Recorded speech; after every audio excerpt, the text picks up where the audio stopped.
जय हिंद दोस्तों। आज का टॉपिक है अंतर्राष्ट्रीय परमाणु ऊर्जा अभिकरण से संबंधित, जो कि लूसेंट का ही एक संगठन से संबंधित टॉपिक है, जो कि यूएनओ के तहत कार्य करता है। पूरी तरह से नहीं, पर उसको सूचनाएं जारी करता है या उसको अपनी रिपोर्ट देता है। इस वजह से इसको कहते हैं IAEA, international atomic energy agency. इसको कई जगह ए को लेकर बच्चे कंफ्यूज हो जाते हैं। संगठन है बोले तो फिर एजेंसी कैसे हो गया।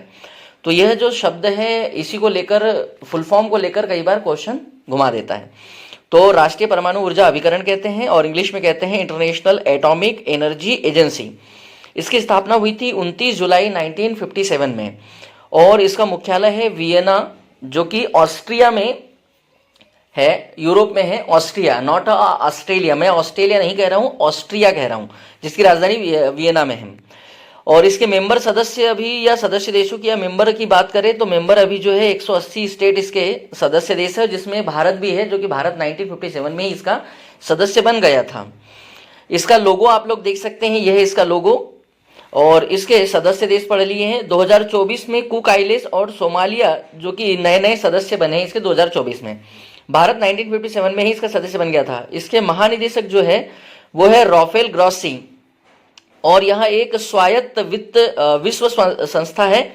स्वायत्त मतलब होता है खुद से पोषित होने वाली, खुद से चलती हैं। उद्देश्य क्या है इसका? तो उद्देश्य है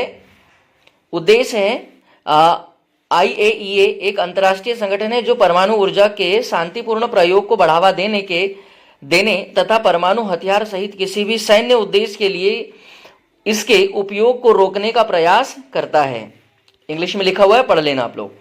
IAEA सीधे सीधे संयुक्त राष्ट्र संघ के अधीन नहीं है, किंतु यह संयुक्त राष्ट्र महासभा और सुरक्षा परिषद को अपनी रिपोर्ट देता है, इसलिए इसको यूएनओ के तहत पढ़ा जा सकता है।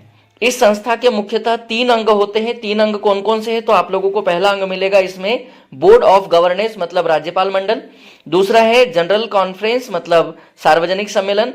और एक और होता है जिसको सेक्रेटरीट कहते हैं या सचिवालय कहते हैं। तो इसके 3 मुख्य अंग होते हैं। बोर्ड ऑफ गवर्नर्स क्या होता है? तो बोर्ड ऑफ गवर्नर्स के सदस्यों की संख्या 35 होती है, जिसमें से 13 सदस्य पिछले बोर्ड से ही लिए जाते हैं, और शेष 22 सदस्य जो होते हैं उनका चुनाव सामान्य सम्मेलन द्वारा होता है। और बोर्ड ऑफ गवर्नेंस का मुख्य कार्य IAEA की नीतियों का निर्धारण करना होता है। सार्वजनिक सम्मेलन, जनरल कॉन्फ्रेंस क्या होता है? तो संस्था अपने बजट का प्रस्ताव सार्वजनिक सम्मेलन के में रखती है। इसके अलावा इसे महासचिव का चुनाव भी करना होता है। सार्वजनिक सम्मेलन की प्रत्येक वर्ष सितंबर माह में बैठक होती है, जिसमें राज्यपाल मंडल का द्वारा प्रस्तावित बजट और कार्यों की सहमति प्रदान की जाती है। सचिवालय क्या होता है? तो सचिवालय के अध्यक्ष महासचिव होते हैं, और यह सार्वजनिक सम्मेलन और राज्यपाल मंडल द्वारा लाए गए प्रस्तावों को कार्य रूप में लाने के लिए उत्तरदायी होता है। अब ये जो सचिवालय है, इसके 3 काम होते हैं। कौन कौन से 3 काम होते हैं या 3 संस्थान है इसके अंदर? तो सबसे पहले है सुरक्षा, दूसरा है विज्ञान और प्रौद्योगिकी, और चौथा है सुरक्षा व संपुष्टि। ये इसके काम होते हैं। तो ये है IAEA के बारे में थोड़ी सी जानकारी। पढ़ के रखिएगा, नोट बना के रखिएगा, क्वेश्चन जरूर आते हैं। उसी के तहत मैं आपको कुछ क्वेश्चन बताता हूं कि प्रीवियस ईयर में यहाँ से कुछ क्वेश्चन मिले हैं। अंतर्राष्ट्रीय परमाणु ऊर्जा एजेंसी IAEA की स्थापना खालिस्तान में हुई थी। NTPC CBT 11 जनवरी 2021 की फर्स्ट शिफ्ट का क्वेश्चन है। 1957 इसका आंसर है, देखो लिखा भी है। दूसरा क्वेश्चन है कि अंतर्राष्ट्रीय परमाणु ऊर्जा एजेंसी IAEA का मुख्यालय कहां पर है? तो इसका मुख्यालय जो है, आप लोगों को थोड़ी देर पहले पढ़ा था, ऑस्ट्रिया, वियना में। ऑस्ट्रिया, एक मिनट, मैंने शायद थोड़ा सा मिस्टेक कर दी है।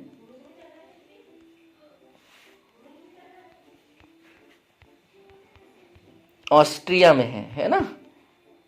चलो, आंसर मिल गया होगा। अगला प्रश्न देखिए, प्रश्न नंबर 3 क्या कहता है कि IAEA के कितने सदस्य देश हैं? तो 180 सदस्य देश अभी उसमें शामिल हैं, और 2024 में सोमालिया आप लोगों ने पढ़ा होगा, और कुक आइलैंड।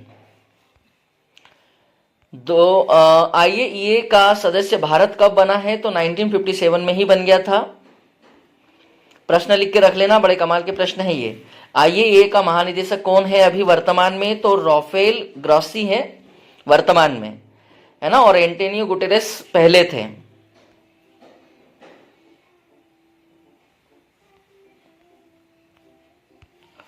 आईएईए का मुख्य उद्देश्य क्या है? तो परमाणु ऊर्जा के शांतिपूर्ण उपयोग को बढ़ावा देना। बी इसका सही उत्तर होगा बेटा, है ना। अगला प्रश्न है 7वें नंबर पर, आईएईए के 3 अंग कौन कौन से होते हैं? तो महासभा, सचिव और तकनीकी समिति। सी सही उत्तर होगा, है ना। चलिए अगला प्रश्न है, आईएईए किस संगठन के अधीन नहीं है लेकिन इसकी रिपोर्ट किसे देता है? तो यह यूएनओ का मतलब उसके अधीन तो नहीं है, पर उसकी जो महासभा और सुरक्षा परिषद है उसको अपनी रिपोर्ट पेश करता है। यहां पढ़ सकते हैं, सॉरी पहला आंसर होगा ना इसका, तो मैंने वहां कहा लगा दिया, पहले पर आंसर होगा संयुक्त राष्ट्र, संयुक्त महासभा और सुरक्षा परिषद। सामाजिक नहीं, यहाँ सामाजिक लिखा है और यहाँ सुरक्षा लिखा है। तो ये है कुछ महत्वपूर्ण प्रश्न और कुछ महत्वपूर्ण जानकारियां। तो प्लीज आईएईए को अच्छे से पढ़िए और समझ कर रखिए, इसकी नोट्स बना लीजिएगा। आज के लिए इतना ही, अगले वीडियो का इंतजार कीजिएगा, फिर किसी वीडियो के साथ हम आपको लेकर जुड़ेंगे। और अच्छे से पढ़िए, अच्छे से समझिए।